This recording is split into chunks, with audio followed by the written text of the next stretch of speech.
Senhor esteja convosco. Ele está no meio de nós. Proclamação do Evangelho de Jesus Cristo, segundo Lucas. Glória a vós, Senhor. Aconteceu que, num dia de sábado, Jesus foi comer na casa de um dos chefes dos fariseus, e eles o observavam. Jesus notou como os convidados escolhiam os primeiros lugares, então contou-lhes uma parábola. Quando tu fores convidado para uma festa de casamento, não ocupes o primeiro lugar. Pode ser que tenha sido convidado alguém mais importante do que tu, e o dono da casa, que convidou os dois, venha te dizer: dá o lugar a ele. Então tu ficarás envergonhado e irás ocupar o último lugar.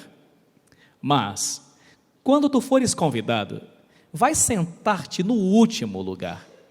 Assim, quando chegar quem te convidou, te dirá: amigo, vem mais para cima. E isso vai ser uma honra para ti diante de todos os convidados, porque quem se eleva será humilhado, e quem se humilha será elevado.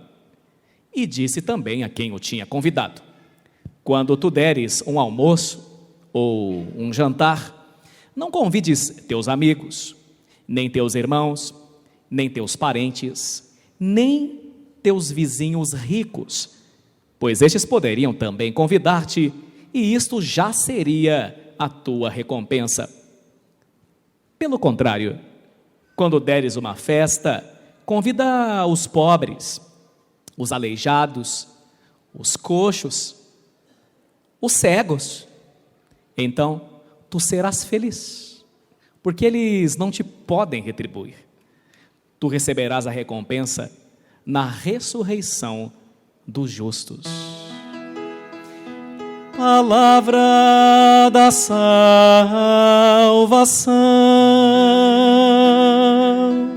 Glória a vós, Senhor.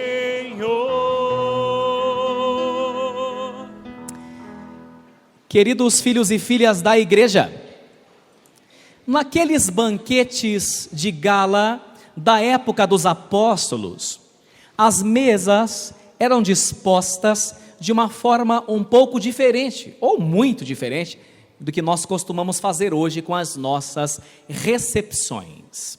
As mesas eram dispostas em forma da letra U, como se fosse uma ferradura, a forma da letra U. Era assim que as mesas eram organizadas. E nesta letra U, aqui no centro ficava o homenageado, aquele que foi o motivo do jantar ter sido dado. O convidado de honra ficava no centro da letra U. E à sua esquerda ficava o anfitrião, ou seja, o dono da festa, o dono da casa, o idealizador do evento. E à direita do homenageado, aqui na ponta da letra U, ficavam os convidados por ordem de cargo, título, idade. E eles eram dispostos, isto é, colocados em graus de importância de forma decrescente, isto é, do mais importante para o menos importante, pelo menos aos olhos dos homens, que categorizam as pessoas em castas sociais, né, em etnias e coisas do gênero. Era assim que esses almoços eram dados. Então é importante o padre dizer isso, para que nós saibamos então do que é, afinal de contas, que Jesus hoje está falando para nós, uma vez que é bem diferente da nossa cultura em alguns aspectos. Naquele tempo, já que os convivas eram colocados por ordem decrescente de importância até os extremos da mesa, da letra U, que eu acabei de lhes dizer, alguns disputavam com uma imaturidade psicológica, uma imaturidade emocional assaz, disputavam os melhores lugares, alegando cargo, alegando idade, alegando o título. E tão preocupados com o lugar e a honraria que iam obter, eles nem perceberam que naquele jantar, daquela noite, Deus estava sentado à mesa, e Deus passou despercebido, pois Jesus é Deus, a segunda pessoa da Santíssima Trindade, e é só Deus que é digno de toda a honra e de toda a glória. Aprofundando um pouco mais, é interessante que nosso Senhor Jesus Cristo não censura somente os convidados que, num gesto de infantilidade, queriam demonstrar quem era o maior ou o mais importante, mas nosso Senhor Jesus Cristo também faz uma grave censura, uma grave correção ao dono da festa, ao dono da casa, porque este dono da casa havia dado jantar com uma espécie de investimento. São aqueles almoços e jantares business, sim, de negócios, pois todos ali poderiam de alguma forma retribuir ao anfitrião o favor ou a honraria que ele estava lhes concedendo. Em outras palavras, num bom português, tratava-se sem sombra de dúvidas de um jantar interesseiro, de um almoço ou um jantar de negócios. E a proposta de Jesus para eles é: olha, convide quem não pode pagar. Muito bem, de posse dessas informações necessárias, vamos então agora para o desenvolvimento daquilo que Deus, da mensagem que Deus tem para mim e para você neste final de semana. E para tanto quero lhes dar um pequeno e breve testemunho. Minha avó materna, Dona Isabel, faleceu, como alguns de vocês sabem, há poucos dias atrás, com 94 anos. Ela teve 14 filhos, dos quais grande parte acabou morrendo pelo caminho. Meu avô, seu esposo, trabalhando na lavoura, na roça, foi fulminado por um raio certeiro, fulminou e matou o meu avô ali de forma instantânea. Minha avó nunca mais quis se casar. Com todas aquelas crianças, minha mãe tinha apenas 9 anos de idade, ela levou a educação de todos os seus filhos, plantando e colhendo algodão, sozinha na raça, sem nunca sequer ter se casado novamente. Confesso que eu, Padre Wagner, nunca a vi parada. Com 93 anos de idade, portanto há poucos meses atrás, quando um dia cheguei de surpresa na sua casa, ali perto da paróquia Cristo Rei, na Zona Norte, para minha surpresa, minha avó, nos altos de seus 93 anos, estava lavando o quintal. Eu a repreendi, dizendo que não podia, que ela devia deixar os outros, mas não adiantou muita coisa. Nesse sentido, ela não seguia muito o conselho do neto padre. Vez por outra, eu a via cozinhando, limpando e até lavando, subindo alguns degraus, pois a lavanderia ficava no andar de cima. Mas a minha avó, à medida que ela foi sendo delimitada pela idade e ficando bem doentinha, e agora você vai entender por que eu estou falando da minha avó, porque é por causa de você que veio aqui nessa missa. À medida que ela foi ficando doentinha e limitada naturalmente pela idade, eu percebi que ela usava uma expressão que eu, francamente, não gosto nem um pouco, mas que eu percebo que vive na boca do brasileiro e na boca do sorocabano. E talvez você já tenha ouvido alguém falar isso na sua casa, quem sabe até você mesmo já falou. Sobretudo quando as pessoas estão limitadas por uma enfermidade ou pela idade e sentem que a força lhes está escapulindo, elas olham desencantadas e dizem essa frase que está na boca de grande parte dos brasileiros, e eu acho que vocês conhecem. Elas dizem: eu não estou prestando mais para nada. Ou então a pessoa olha e fala: olha, estou com 50, 60, mas não estou valendo mais nada. Eu confesso que eu odeio essas duas frases, e vou lhes explicar por quê. Estas frases denotam a mentalidade mercantil e interesseira que rege o mundo moderno, onde as pessoas valem por aquilo que elas têm, por aquilo que elas podem fazer, ou pelo cargo que elas ocupam. E a grande verdade que não quer calar e não vai ser calada, é que a gente vai saber mesmo se foi amado ou não, quando a gente se sentir limitado pela idade ou pela enfermidade, ou quem sabe dizendo para nós mesmos, eu não estou prestando para mais nada, e perceber que tem gente que se recusa a sair do nosso lado, porque elas nos amam.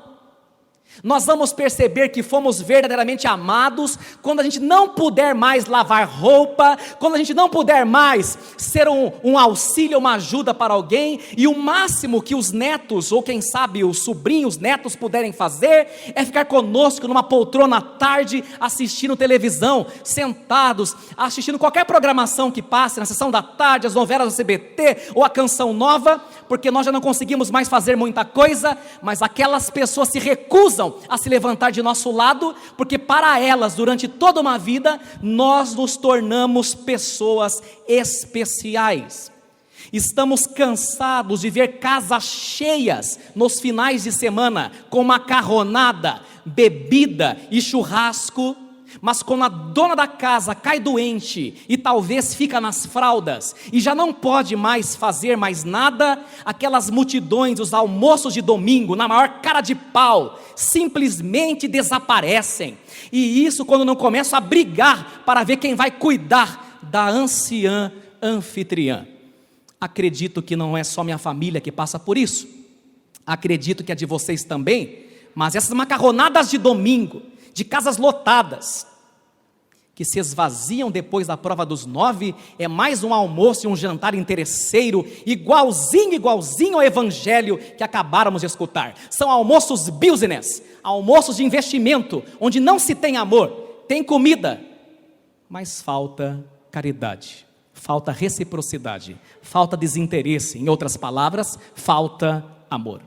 Isso me lembra um fato. Eu confesso que essa história que eu vou contar agora, eu apenas alterei os personagens, para não ofender ninguém, mas eu a vejo acontecer muito mesmo.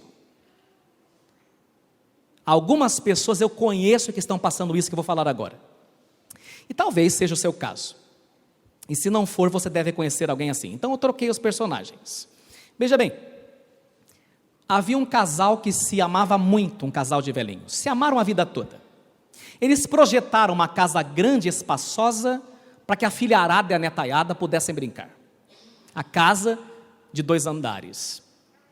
Casa lotada, pois onde tem criança, geralmente impera a alegria e a bagunça, pois a bagunça vem acompanhada da alegria, não é verdade? E o tempo passou.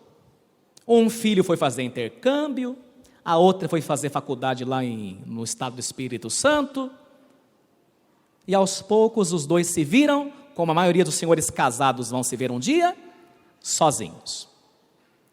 Às vezes eu percebo, em alguns de vocês, um amor desequilibrado pelo filho ou pela filha, e vou explicar.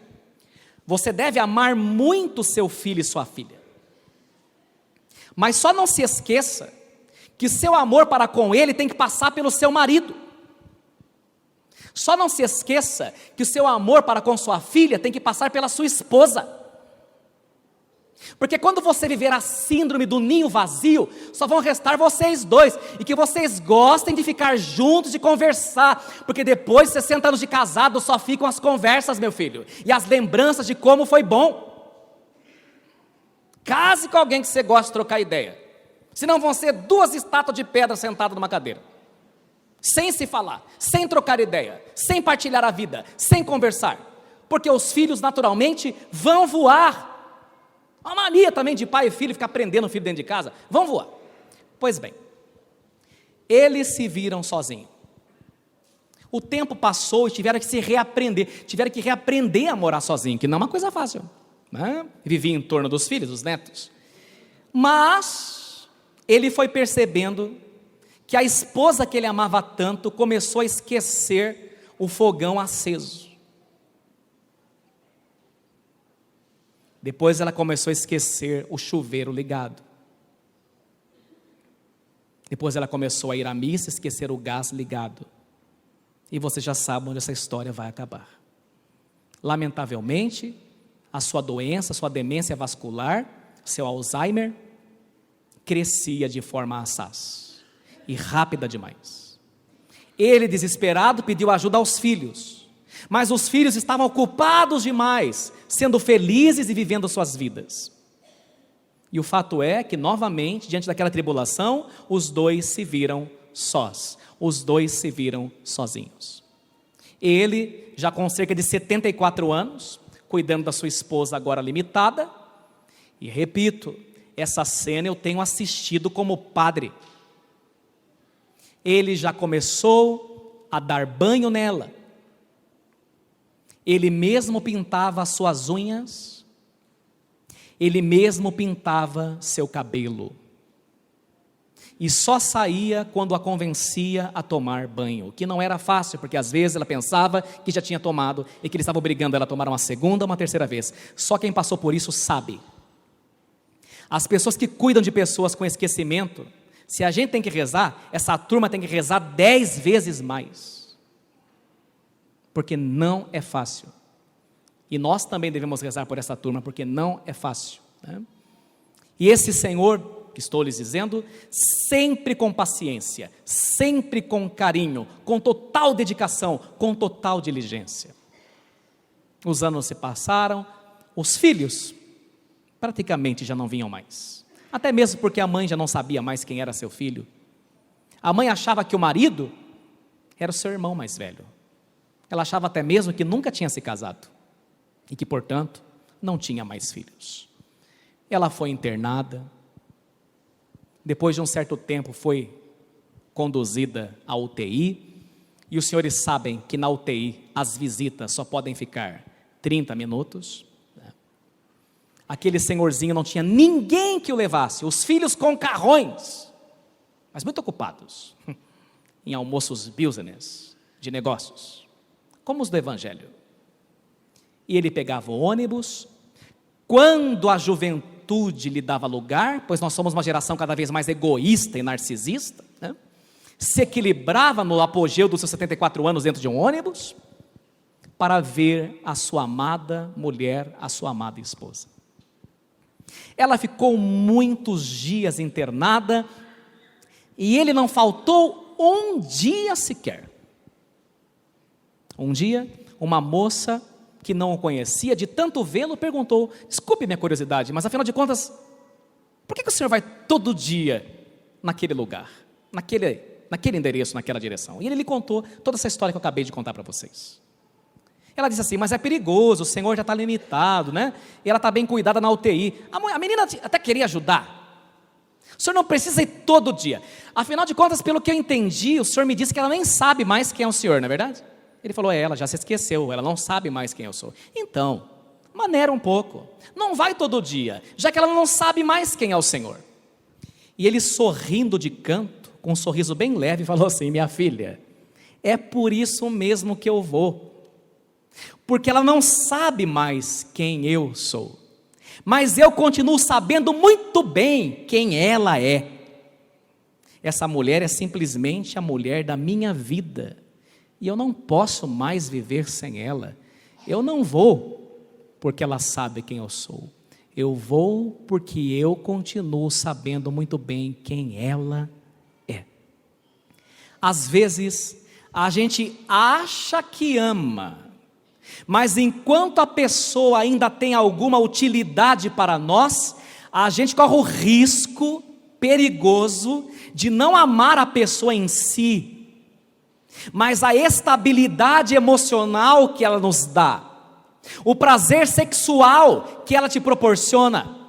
É muito fácil amar na juventude, não é verdade? Com o prazer sexual, com a estabilidade emocional. Às vezes nós corremos o risco de amar as roupinhas limpinhas e cheirosas que aquela pessoa deixa dobrada no nosso guarda-roupa, talvez cheirando a Comfort ou a Downy, ou a casa que a pessoa nos cede para morar. Mas o amor não passa pela perspectiva do mérito ou do que alguém pode fazer por nós, e sim pela perspectiva do significado. É o que a pessoa significa para nós, que nos faz amá-la verdadeiramente e incondicionalmente. Nós vamos saber se fomos amados de verdade, meu amado e minha amada, quando a gente olhar para nós e falar: puxa vida, eu não estou prestando para mais nada, mas tem pelo menos 1 ou 3 pessoas que insistem em não sair do meu lado, não pelo que eu faço, mas por aquilo que eu passei a significar na vida delas, para elas. A grande mensagem de hoje é: nenhum de nós vale por aquilo que a gente faz, mas a gente vale por aquilo que a gente é. E Santo Agostinho vai dizer: você vale um Deus crucificado, toma jeito. Não importa se você talvez não cozinhe muito bem, talvez as tuas mãos não tenham mais a destreza de lavar as roupas como você fazia antes, mas você não deixou por um momento sequer de ser filho e filha amado do Pai. E se existisse somente você na face da terra, Jesus Cristo morreria mais uma vez para te salvar, para livrar a tua alma do inferno e te levar ao paraíso. Não valemos por aquilo que fazemos, valemos por aquilo que somos, filhos amados de Deus. E é assim que nós temos que olhar para as pessoas. Senão nós somos interesseiros, como aquela turma do Evangelho que dava um almoço para Jesus para se exibir e ainda ficava observando o Senhor para ver se ele escorregava e dava um escorregão. Por fim, uma última e importante palavra. Muita gente, com base nesse Evangelho que acabáramos de ouvir, produziu uma frase distorcida do Evangelho que ficou conhecida demais, inclusive por nossas terras brasileiras. Uma frase distorcida desse Evangelho que acabamos de ouvir. Quer ver? Todo mundo já ouviu ela alguma vez na vida. Eu falo e vocês completam. A frase é a seguinte: os exaltados serão e os humilhados serão. Então às vezes a pessoa fala assim: esquenta a cabeça, espera lá, você vai ver, guarda um pouco, aguenta aí, porque os humilhados serão. Jesus nunca disse isso, nunca. Não está no Evangelho. Quer ver? Abra aí o seu Evangelho no versículo 11. Vamos olhar aqui comigo, Elisângela. Versículo 11. Cadê? Versículo 11. Eu vou começar e você completa. Porque quem se eleva e quem se humilha, Jesus não disse que os humilhados serão exaltados. E vou explicar por quê. Parece que não tem diferença, mas tem. Ser humilhado, você pode ser humilhado por sua própria culpa, pela sua rebeldia, pela sua teimosia, por não seguir os mandamentos de Deus, e você pode até ser humilhado pelo diabo. Então, ser humilhado não faz com que ninguém seja exaltado. Aliás, tem gente que está sendo humilhada pela vida e pela enfermidade e está pior do que antes. Pois tem gente enferma que até bate em quem cuida dela. Tem ou não tem? Estou contando alguma mentira? Tem gente, quanto mais enfermo, mais limitado e humilhado pelas circunstâncias da vida, mais arrogante e azedo se torna. Ser humilhado não exalta ninguém. Por isso Jesus disse, atenção, voz reflexiva e não voz passiva na língua portuguesa: quem se humilhar. Então não é se você for humilhado, é se você se humilhar de livre e espontânea vontade. Diante de algumas circunstâncias da sua vida, você se humilha de livre e espontânea vontade sobre a mão poderosa do Altíssimo, para viver o mesmo destino e a mesma sorte de Jesus, que sendo Deus não se apegou à sua glória, mas escolheu o último lugar, que é a cruz, para nos salvar. Jesus Cristo não só foi humilhado, isso a gente vai ser mesmo. A palavra diz em Filipenses capítulo 4, Jesus Cristo se humilhou. E perceberam a diferença? Então quem se humilhar, será exaltado. E por isso eu termino a pregação com uma pequena e singela alegoria. Olha só o que eu trouxe hoje aqui para a pregação. Estão vendo aqui? Todo mundo está vendo? Cinegrafista? Não se preocupem, não vou tacar fogo na igreja. Muito bem.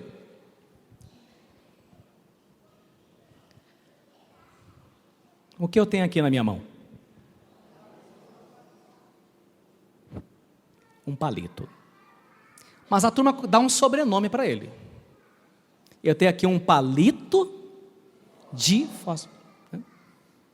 Só que a verdade é que na ponta desse palito, eu tenho 3 coisas. Eu tenho dióxido, cola e enxofre. O palito nunca foi de fósforo. E não é de fósforo. O fósforo está aqui, na caixa, nessa parte áspera que parece uma lixa. Isso aqui é fósforo. Aqui tem cola, enxofre e dióxido. Então, quando você pega isso daqui e passa no fósforo,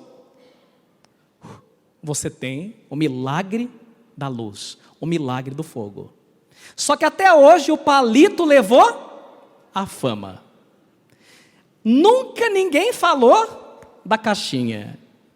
E você já viu alguma vez o palito ir na Globo? Atenção, estou sendo injustiçado. Vim aqui reivindicar direitos autorais. Porque, né? Ou a caixinha fazer isso? Nunca. O palito já falou alguma vez que não é ele? Não.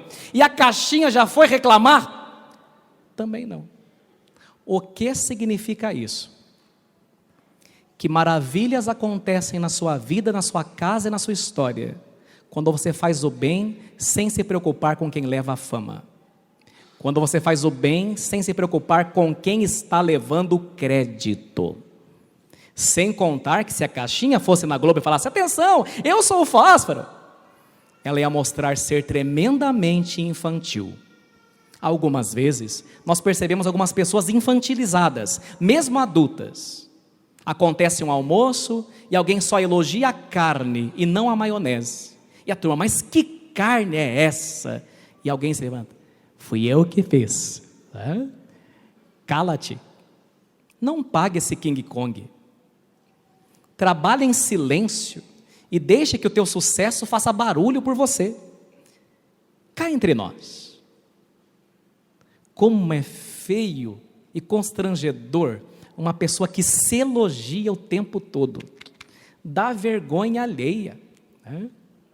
Aconteceu algum evento na paróquia, foi um sucesso. Fui eu que organizei, padre. Maravilhas acontecem quando a gente faz o bem sem se importar com quem leva o crédito.